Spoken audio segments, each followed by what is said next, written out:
പ്രവാസി മലയാളിയായിട്ടുള്ള അബ്ദുൾ ഗഫൂർ ഹാജി, അബ്ദുൾ ഗഫൂർ ഹാജി, അദ്ദേഹത്തിൻ്റെ കൊലപാതകവുമായി ബന്ധപ്പെട്ട് ഇപ്പം പ്രതികളെ അന്വേഷിച്ചുകൊണ്ട് കേരളത്തിന് പുറത്ത് അന്വേഷണം വ്യാപിച്ചിരിക്കുകയാണ്. പ്രധാന പ്രതി നമുക്കറിയാലോ ജിന്നുമ്മയാണ്. ഈ ജിന്നുമ്മയുടെ ഒരു പ്രധാന തൊഴിലെന്ന് പറയുന്നത് ഹണി ട്രാപ്പ് ചെയ്ത് ആളുകളുടെ വരുതിയിലാക്കുക, പ്രത്യേകിച്ചും സാമ്പത്തികമായിട്ട് വലിയ നിലവാരത്തിൽ നിൽക്കുന്ന ആളുകളെ, പുരുഷന്മാരെ ചാറ്റിങ്ങിലൂടെയും മറ്റ് സംഭാഷണങ്ങളിലൂടെയൊക്കെ തങ്ങളെ വരുതിയിലാക്കുക എന്നുള്ളതാണ് ഇവരുടെ ലക്ഷ്യം. അങ്ങനെ എപ്പോഴെങ്കിലും ഹണി ട്രാപ്പിൽ കുടുങ്ങിയിട്ടുണ്ടോ? ഹണി ട്രാപ്പിൽ ഇതുവരെ കുടുങ്ങിയിട്ടില്ല. അങ്ങനെ ഹണി ട്രാപ്പിൽ കുടുങ്ങേണ്ട ഒരു കാര്യമില്ല എന്നുള്ളതുകൊണ്ട് തന്നെയാണ്. കാരണം അല്ലെങ്കിൽ അങ്ങനെ കുടുങ്ങേണ്ട അവസ്ഥയിലേക്ക് എത്തുമ്പോൾ നമുക്കറിയാം ഇത് ഹണി ട്രാപ്പ് ആയിരിക്കാം എന്നറിയാം. ഒന്നാമത് ഗൗതം പറഞ്ഞതുപോലെ ഇതൊരു ലൈംഗിക ദാരിദ്ര്യത്തിൻ്റെ പ്രശ്നമാണ്. ഇത്രയേറെ ലൈംഗിക ദാരിദ്ര്യമുള്ളൊരു നാട് വേറെ ഉണ്ടോ എന്ന് അറിയില്ല. അതുകൊണ്ട് തന്നെയാണ് ഇത്തരം ജിന്നുമ്മമാർ ഉണ്ടാകുന്നത്. എന്തായാലും വിഷയം വളരെ ഗുരുതരമാണ്. കാരണം ജിന്നുമ്മ ഒരു ഭയങ്കര സംഭവമാണ്. കാര്യം ഇവരുടെ മാന്ത്രികം, അതായത് അറബി മാന്ത്രികത്തിലെ മായാവിദ്യകളൊക്കെ അറിയുന്ന ആളാണ് ഈ ജിന്നുമ്മ എന്നാണ് സംഘവും.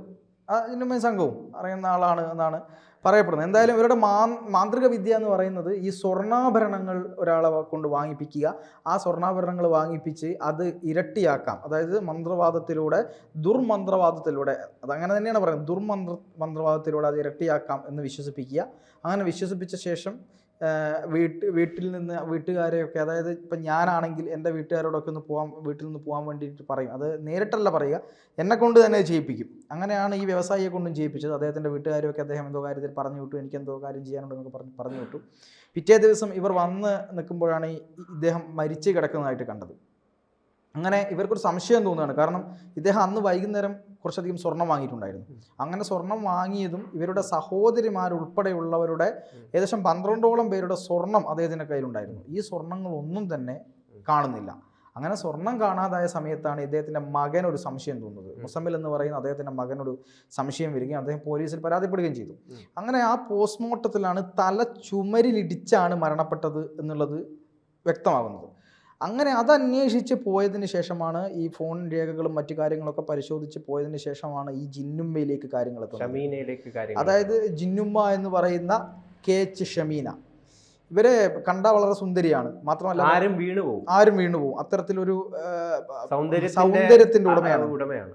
അത് വെച്ചുകൊണ്ടാണ് ഇവർ കളിച്ചത്. ആദ്യം ഇവർ മന്ത്രവാദമൊന്നുമല്ല പറയുന്നത്. മന്ത്രവാദം പറഞ്ഞു കഴിഞ്ഞാൽ ഒന്നും ആളുകൾ അങ്ങനെ വീഴില്ല. ആദ്യം ഇദ്ദേഹത്തിന്റെ കയ്യിൽ നിന്ന്, അതായത് സ്വർണം ഇരട്ടിയായിട്ട് നൽകുക, നിങ്ങളുടെ സമ്പാദ്യം ഇരട്ടിയായിട്ട് വരുന്നതാണ് ഇവര് നൽകിയ ഒരു വാഗ്ദാനം എന്ന് പറയുന്നത്.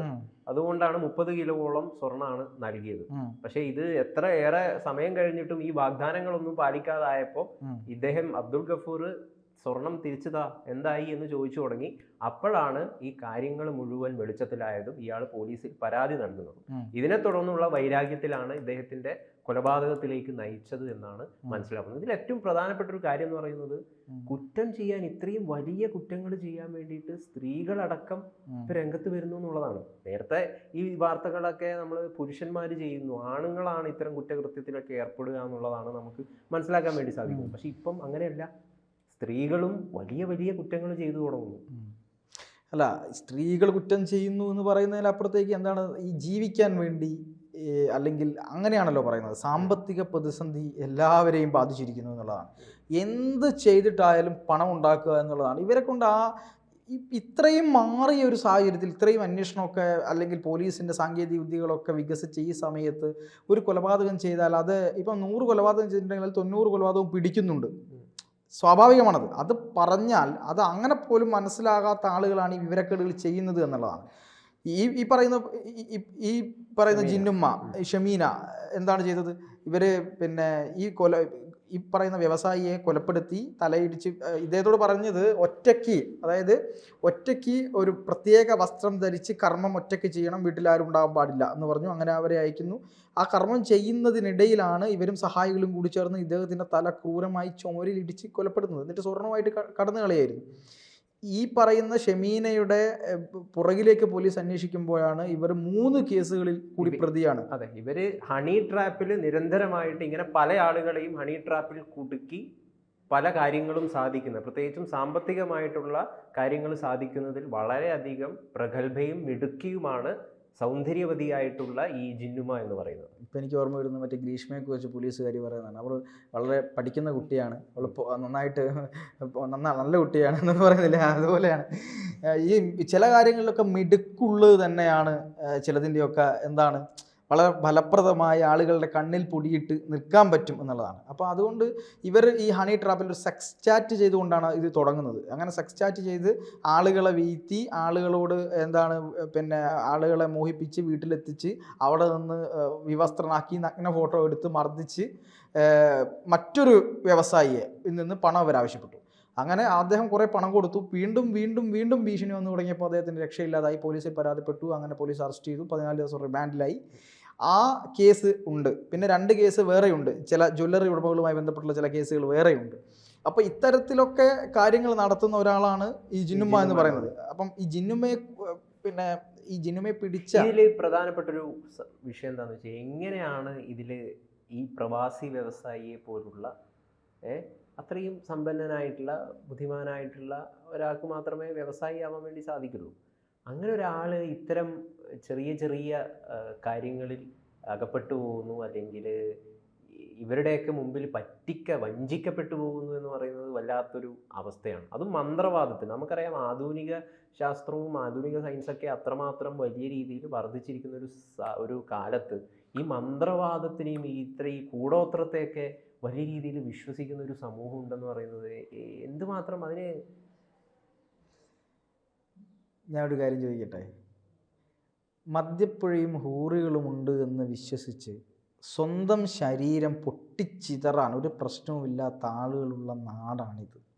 ഇപ്പോഴും ഒരു മതത്തെ മാത്രം കുറ്റം പറയുകയല്ല, നേരെ തിരിച്ച് ഹിന്ദു മതത്തിലും ക്രിസ്ത്യാനിറ്റിയിലും ഒക്കെ ഇതേ തീവ്രവാദം പറഞ്ഞുകൊണ്ട് എന്താണ് പല കാര്യങ്ങളും. ഇപ്പം ജാതിയുടെ പേരിൽ സ്വന്തം മകളുടെ ഭർത്താവിനെ ജാതിയുടെ പേരിൽ ജാതിമാർ കല്യാണം കഴിച്ചതിന് മൃഗീയമായി തല്ലിക്കൊന്ന് അഭിമാനത്തോടു കൂടി ജയിലിൽ പോകുന്ന അച്ഛൻ. ഇതൊക്കെ വിശ്വാസത്തിൻ്റെ ഭാഗമല്ലേ? ആ വിശ്വാസത്തിൻ്റെ ഭാഗമായി നിൽക്കുന്ന ഈ കാലഘട്ടത്തിൽ ഈ പറയുന്ന സ്വർണം അറബി മാന്ത്രികത്തിലൂടെ തിരിച്ചു തരാമെന്ന് പറയുമ്പോൾ കുറച്ചും കൂടെ ഞാൻ മനസ്സിലാക്കുന്നത് ഹിന്ദുക്കൾ ഇത്തരം കാര്യങ്ങളിൽ കുറച്ചുകൂടി ഒന്ന് ശ്രദ്ധിക്കും.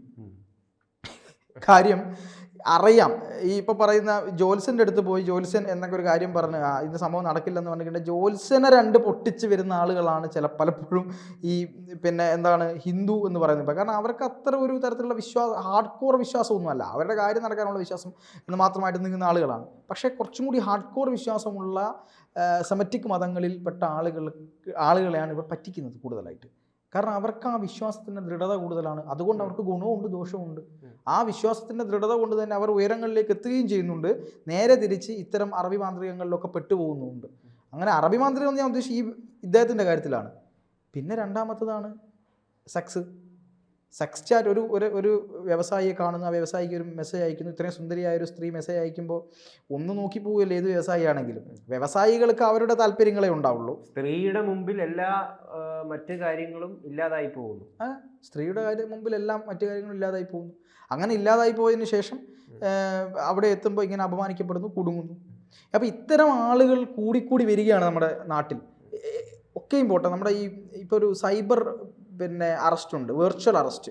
CBIയിൽ നിന്നാണ്, എൻഫോഴ്സ്മെൻറ്റിൽ നിന്നാണ് എന്നൊക്കെ വിളിച്ചുകൊണ്ട് നമ്മുടെ ഫോണിലേക്കോ ലാപ്ടോപ്പിലേക്കോ ഒക്കെ വീഡിയോ കോൾ വരുന്നു. നിങ്ങൾ ഞങ്ങളുടെ കസ്റ്റഡിയിലാണ്, നിങ്ങളൊരു പാർസൽ അയച്ചിട്ടുണ്ട്, നിങ്ങൾക്കൊരു പാർസൽ വന്നിട്ടുണ്ട്, ആ പാർസലിൽ മയക്കുമരുന്നായിരുന്നു ഉണ്ടായിരുന്നത്, അതുകൊണ്ട് നിങ്ങൾ ഇവിടുന്ന് അനുദിനം അനങ്ങരുത്, ഇനി ഞങ്ങളുടെ കസ്റ്റഡിയിലാണ്.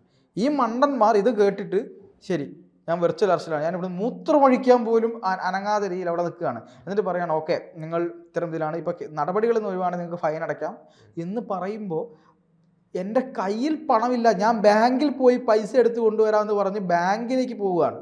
അങ്ങനെ ഒരു മലയാള സിനിമയിലെ ഒരു പ്രമുഖനായിട്ടുള്ള ഒരു സിനിമ എന്ന് പറഞ്ഞ നായകനല്ല, നടനല്ല, ആക്ടിംഗ് അല്ല, സിനിമയുമായി ബന്ധപ്പെട്ട് പ്രവർത്തിക്കുന്ന ഒരു വലിയ ഒരാൾ, ഒരു സെലിബ്രിറ്റി ആയിട്ടുള്ള ഒരാൾ, അദ്ദേഹം ബാങ്കിൽ പോയി ഇത് ഇത്രയും വലിയ പണം ബാങ്കിൽ നിന്ന് പിൻവലിക്കുമ്പോൾ ആ മാനേജർക്ക് തോന്നിയൊരു സംശയം കൊണ്ട് മാത്രം എന്താണ് സംഭവം ചോദിച്ചപ്പോൾ എന്നെ ഇങ്ങനെ വെർച്വൽ അറസ്റ്റ് ചെയ്തിരിക്കുന്നു കേന്ദ്ര ഏജൻസി എന്ന് പറയുമ്പോൾ അവർക്ക് അങ്ങനെ ഒരു അറസ്റ്റ് ഇല്ല, അങ്ങനെ ചെയ്യില്ല എന്ന് തോന്നിയ സംശയത്തിൻ്റെ പുറകിലാണ് അദ്ദേഹത്തിൻ്റെ പണം പോകാതെ രക്ഷപ്പെട്ടത്.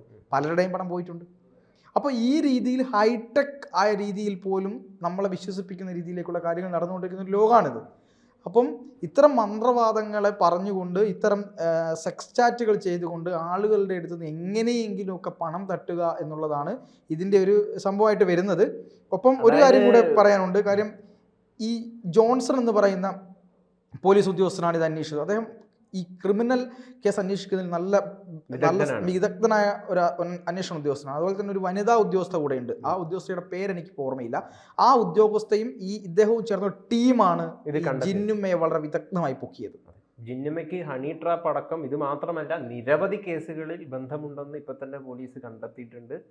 ഈ കാസർഗോഡ് വിട്ട് മറ്റ് ജില്ലകളിലൊക്കെ ഇപ്പൊ അന്വേഷണം വ്യാപിച്ചിരിക്കുകയാണ്. ഇതിലൂടെ നമുക്ക് മനസ്സിലാക്കാൻ പറ്റുന്ന ഒരു കാര്യം എന്ന് പറയുന്നത് നമ്മുടെ സമൂഹം മുഴുവൻ ഈ പണം എന്ന് പറയുന്ന ഒരു സംഗതിയിലേക്ക് ഫോക്കസ്ഡ് ആവുകയും ഇവിടെ ഈ സ്നേഹം എന്ന് പറയുന്ന ഒരു അവസ്ഥ ഇല്ലാതാവുകയാണ് ചെയ്യുന്നത്. ഒപ്പം ലൈംഗിക ദാരിദ്ര്യം വർദ്ധിക്കുകയും ചെയ്യും. അല്ല, സീരിയസ്ലി അത് വളരെ ശരിയാണ്. കാര്യം സ്നേഹം എന്നതിനേക്കാളൊക്കെ അപ്പുറത്തേക്ക് മനുഷ്യത്വം എന്ന് പറയുന്ന ഒരു കാര്യമുണ്ടല്ലോ. കാര്യം നമ്മുടെ മുന്നിൽ ഒരാൾ വേദനിക്കുന്നത് കാണുമ്പോൾ പെട്ടെന്ന് ചെന്ന് അയാളെ എന്താണ് ബുദ്ധിമുട്ട്, നിങ്ങൾക്ക് വെള്ളം വേണോ, അല്ലെങ്കിൽ ആശുപത്രിയിൽ പോകണോ എന്ന് ചോദിക്കുന്ന ഒരു മനുഷ്യത്വം ഉണ്ടായിരുന്നതിൽ നിന്ന് ഈ ഒരു മനുഷ്യൻ്റെ തല ചുവരിലിടിച്ച് രക്തം വാർന്ന് ബ്രെയിൻ ഇഞ്ചുറി വന്ന് മരിക്കുന്നത് കണ്ട് രസിച്ച് അവിടെ നിന്ന് സ്വർണ്ണം എടുത്ത് പോരുന്ന രീതിയിലേക്ക് ആളുകളുടെ മനസ്സ് മാറി വരുന്നു, കൂടി വരുന്നു. അത് ഭയങ്കര വല്ലാത്ത രീതിയിൽ ഭീതിതമാവുന്ന ഒരു സാഹചര്യമാണ്. കാരണം വരും ഭാവി എങ്ങനെയാകും എന്നുള്ളൊരു ആകുലത നമുക്ക് ഉണ്ടാകുന്നുണ്ട്. കാരണം പണം ഉണ്ടാക്കുകയാണ് ലക്ഷ്യം. അതിന് വേണമെങ്കിൽ ഏത് മനുഷ്യനെ വേണമെങ്കിലും തട്ടണമെങ്കിൽ തട്ടണം എന്ന് പറയുന്ന ഒരു പൊതു നിയമത്തിലേക്ക് കാര്യങ്ങൾ എത്തിച്ചേരുന്നു എന്നുള്ള ഒരു തോന്നലാണ് ശരിക്കും ഉണ്ടാകുന്നത്. ഗുരുതരമാണ് അവസ്ഥ, വളരെ പരിതാപകരമാണ് അവസ്ഥ. എന്തായാലും അവസാനിപ്പിക്കുമ്പോൾ നമുക്കൊരു കാര്യം കൂടി പറഞ്ഞു പോകാം. പണ്ട് നമ്മുടെ അമ്മമാരൊക്കെ പറയുമായിരുന്നു, അതായത് ചില മൂല്യങ്ങൾ നമ്മൾ ഉയർത്തിപ്പിടിക്കണമെന്ന് പറയുമായിരുന്നു. സ്നേഹം, കരുണ, ദയ, ഒപ്പം ബഹുമാനം, അതായത് റെസ്പെക്റ്റ് തുടങ്ങിയ കാര്യങ്ങളൊക്കെ ഉയർത്തിപ്പിടിക്കണമെന്നൊക്കെ പറയുമ്പോൾ